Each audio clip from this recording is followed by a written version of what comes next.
بسم اللہ الرحمن الرحیم۔ السلام علیکم ورحمۃ اللہ وبرکاتہ۔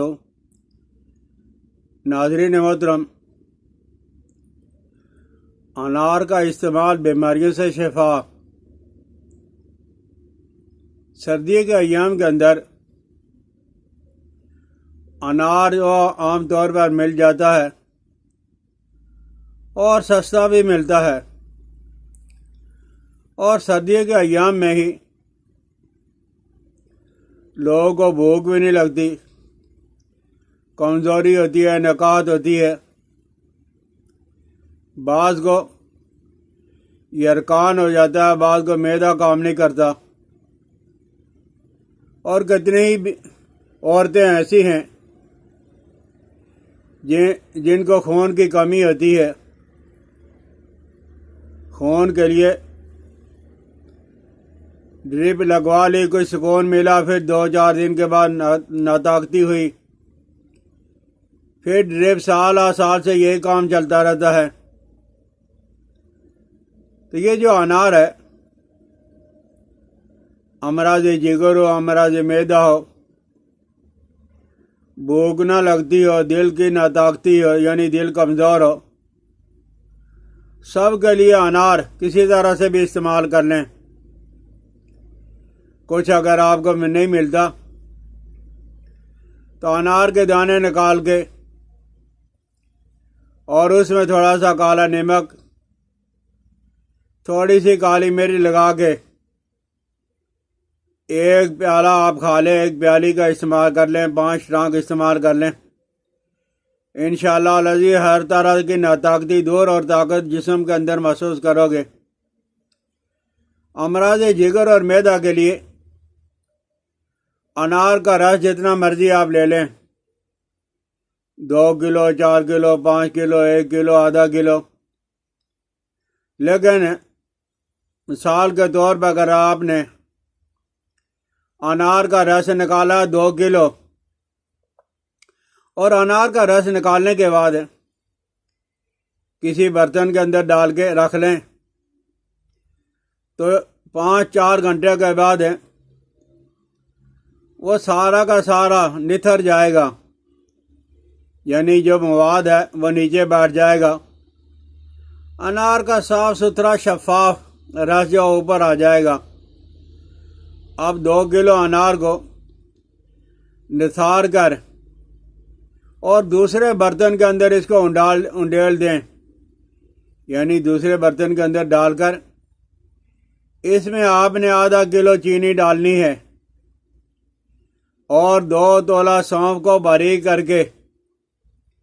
آپ نے 2 کلو جو ہے انار کا رس لینا ہے، آدھا کلو چینی، 2 تولے جب سونف کا صفوف بنا کے کوٹ کے باریک کر کے، اور یہ کسی برتن کے اندر اچھی طرح گھول لیں، یعنی ساری چیزوں کو مکس کر لیں۔ اب یہ بوتلوں کے اندر ڈال کے، لیکن بوتل 1/3 یعنی چوتھائی بوتل خالی ہونی چاہیے، تاکہ گیس وغیرہ پیدا ہو تو وہ رس باہر نہ نکل آئے۔ تو اوپر کاک لگا دیں، اور کاک لگانے کے بعد آپ اس رس کو جس کے اندر چینی بھی اور وہ سونف بھی آپ نے ڈال کے رکھا ہے، 2 میں رکھ دیں، اور کبھی کبھی ہلا دیا کریں۔ 10 دن کے بعد آپ اسے استعمال کرنا شروع کر دیں، اور دن میں آپ نے 2 دفعہ کرنا ہے۔ جن کو لوگوں کو الٹی ہے، کیا ہے، متلی ہے، بھوک نہیں لگتی، جن کو خون کی کمی ہے، تو وہ 5 تولے کی مقدار میں آپ اس کے اندر پانی بھی ملا سکتے ہو اور اکیلا بھی استعمال کر سکتے ہو، تو اس سے آپ کی بھوک بڑھ جائے گی، بھوک بھی بہت زیادہ بڑھ جائے گی۔ جن لوگوں کو دل کو کمزوری ہے، ذرا سی بھاگ دوڑ کی، اونچے والے گھبراہٹ تیز ہو گئی، تو اس سے وہ دل کے اندر طاقت آ جائے گی، یہ ساری چیزیں دور ہو جائیں گی، اور یہ قوت باغ کے لیے بہت زبردست ہے۔ جن مردوں عورتوں یا بچے اور بچیوں کو خون کی کمی ہے وہ آپ ایک ہفتہ استعمال کر لیں، ایک چناح کی مقدار میں صبح شام۔ آپ انار ثابت کھا لیں یا اس کا رس پی لیں، صرف ایک ہفتہ 10 دن کے بعد آپ دیکھو گے کہ آپ کے چہرے پہ جو وہ رونق آ گئی ہے، آپ کا چہرہ لال ہو گیا، سرخ ہو گیا ہے۔ اسی طرح جن لوگوں کو یرکان کی شکایت ہوتی ہے، یرکان کی شکایت والے انار کا رس جو ہے وہ ایک چٹانک 5 تولہ نکال کر، لیکن اس رس کو آپ نے لوہے کے برتن کے اندر ڈالنا ہے، لوہے کے برتن کے اندر ڈال کے رکھ لیں۔ صبح سویرے خالی پیٹ کوزہ مصری یا شکر یا گڑ یہ ڈال کے میٹھا کر کے آپ صبح صبح مریض کو پلائیں۔ آپ دیکھو گے کہ دنوں کے اندر یرکان دور ہو کر خون پیدا ہونے لگا ہے۔ آج کل لوگوں کو پیٹ کا بڑا مسئلہ ہے، گیس ہے، قبض ہے، بھوک نہیں لگتی، پیٹ کے اندر درد ہے، تو آپ انار کے دانے نکال لیں، اور نکالنے کے بعد مناسب مقدار میں کالی نمک اور کالا نمک اوپر چھڑک کے، بھائی یہ جو آپ کالا نمک اور کالی مرچ ڈالو گے یہ ذائقہ کے لیے آپ نے ڈالنی ہے، اس کی مقدار متعین نہیں کی جا سکتی۔ کچھ لوگ نمک مرچ زیادہ کھاتے ہیں، کچھ کم کھاتے ہیں، تو آپ اپنی مناسبت سے جو وہ اس کے اندر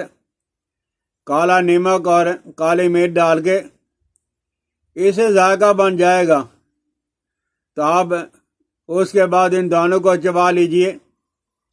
آپ دیکھو گے کہ پیٹ درد جو ہے وہ فوراً ہی دور ہو جاتا ہے۔